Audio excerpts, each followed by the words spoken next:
شوف هذا الأمريكي أخ لنا في دين الله جل وعلا، رجل أستاذ، رجل ما له شغل في هذا في ديننا.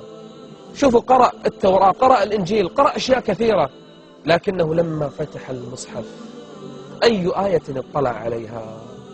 اليوم أكملت لكم دينكم وأتممت عليكم نعمتي، يا للمفاجأة، ورضيت لكم الإسلام دينا، فوقر الإسلام في قلبه. أي آية قدر الرب أن يقرأها؟ ورضيت لكم الإسلام دينا. خلينا نشوف أخونا الأمريكي وقصة دخوله في دين الله جل وعلا.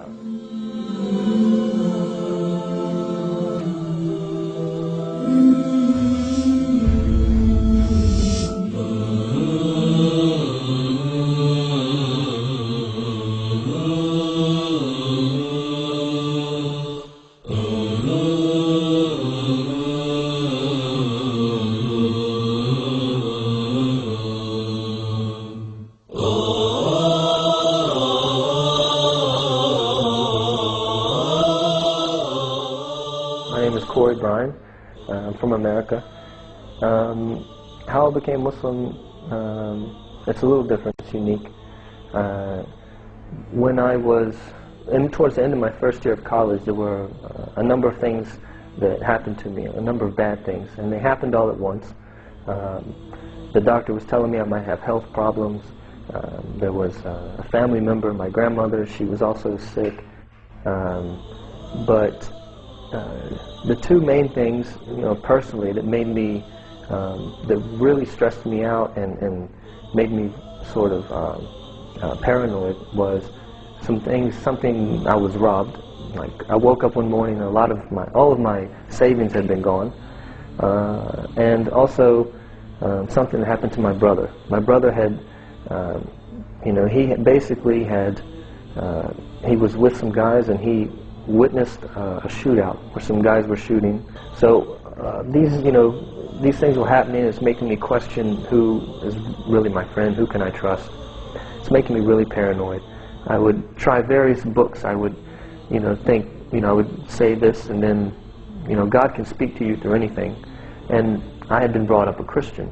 So I went to the Bible and I said, okay, God, please guide me and talk to me. And I opened it up and began to read at random. And what I read was more like history. It's more like a history book, it didn't really touch me. I did that again later when I found an old copy of the Quran. And I would open up and, just read at random.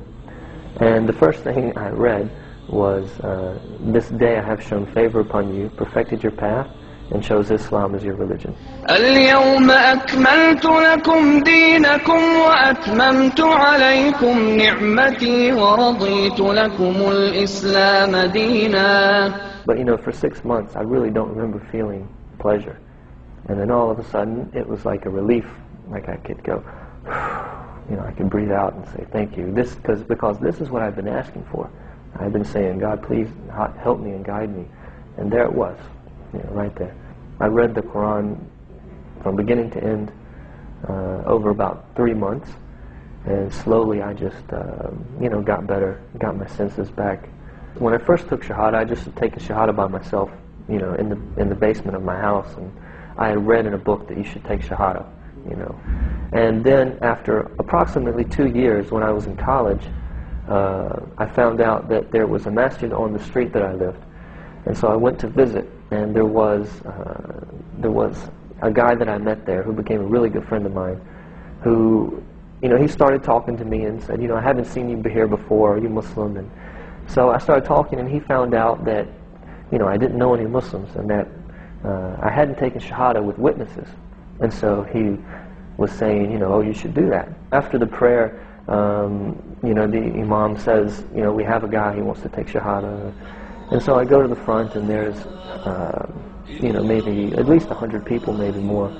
And, they said, repeat after me. And I said the Shahada, La ilaha illallah, Muhammad Rasulullah. La ilaha illallah, la ilaha illallah, la ilaha illallah, ma lana rabb صغار. لا إله إلا الله، لا إله إلا قبل سنوات قليلة كنت في لجنة التعريف بالإسلام وسكرنا اللجنة، خلاص انتهى الدوام نبي نمشي. احنا طالعين جانا واحد أمريكي، جاني أنا شخصيا وكان بعض الإخوة موظفين في اللجنة ويانا، فقال أنا عندي ممكن أسئلة، أنا توني جاي الآن من مكان بعيد، موظف أظن عسكري في عرفجان من الجيش الأمريكي. قلت له تعال بكرة، قال لا لا لا الحين. فرجعنا مرة ثانية وجلسنا معه وفتحنا اللجنة وجلسنا. قال قبل ما أقول لكم أسئلتي اسمعوا قصتي. الرجل بالثلاثينات، عسكري أمريكي أصل، ما هو متجنس أمريكي، مبين من شكله. يقول أنا وأنا صغير كنت متدين وأسرتي متدينة. يقول لكن كانت تراودني أحلام عن شيء اسمه الكعبة، شيء اسمه مكة. يقول أنا عمري ما سمعت لا بمكة. سألت عندك أصدقاء مسلمين؟ قال أبدا. تشوف برنامج عن المسلمين في التلفزيون؟ قال أبدا، إحنا عائلة مسيحية متعصبة. يقول جيت حق جدتي فسألتها، قالت لي مكة هذا دين نبي اسمه إسماعيل وهذا نبي المسلمين. قالت لي إسماعيل حتى ما قالت لي شيء ثاني. يقول مرت الأيام وأنا في ذهني أسئلة دينية كثيرة أحتار منها. أحضر الكنيسة كل أسبوع، أنا يقول شاب متدين من صغري، ما أحب الابتعاد عن الدين. يقول أنا تمسكت بالدين المسيحي كثير وتعلمت وقرأت. يقول لكن في أسئلة داخلي ما في أحد أجابها لي وأجابها عني. يقول حتى جاء اليوم اللي بكيت من شدة الهم والغم، صدري ضاق لأن عندي أسئلة تحيرني. الفطرة إلى الآن ما وافقتها، ما لامس فطرته. يقول قعدت أبكي وأقول يا رب دلني على الدين الصحيح، يا رب دلني على الدين الصحيح، أنا خلاص تعبت. يقول أنا جالس بالثلاثينات عمره. يقول رن تليفون البيت في أمريكا، نعم أنت الضابط فلان الفلاني؟ قلت له نعم أنا هو. قال أنت مطلوب للخدمة في الكويت. قلت له من صار الكويت هذه؟ قالوا هذه دولة عربية عند العراق، مطلوب أنت للخدمة. قلت ما في باس. سكرت قرأت عنها، دريت أنها دولة مسلمين وقريبة من مكة. قلت هذه استجابة الدعاء لي. يقول أنا جيت الكويت صار لي أيام الحين أبحث عنكم، وقالوا لي في لجنة متخصصة اسمها التعريف الإسلام. جلس معنا مع الأخوة رحبنا فيه. قلت له أعطني أسئلتك. كل الأسئلة اللي أعطاني إياها بسهولة أجبناها.